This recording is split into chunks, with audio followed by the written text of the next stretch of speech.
Welcome back to the channel. Today, I'm going to show you how to change the active theme in WordPress, a complete 2025 guide that's perfect for beginners and pros alike.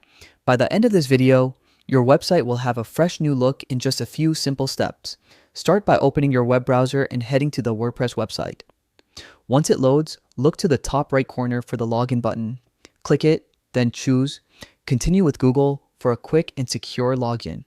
Select the Google account you want to use, and you'll be taken straight to your WordPress dashboard. From here, navigate to the Appearance section on your dashboard.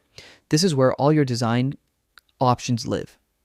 Click on Themes, then go to My Themes. Here, you'll see a collection of available themes, each displayed as a clickable preview image. Take a moment to browse through them and pick one that matches your vision for your website. Once you've found the perfect theme, click on it to see more details and a full preview. When you're satisfied, hit the Activate button. That's it. Your new theme is now live. Your website's look and feel has been instantly transformed, giving it a fresh, professional appearance. Changing your theme is not only easy, but also a great way to experiment with different styles as your website grows.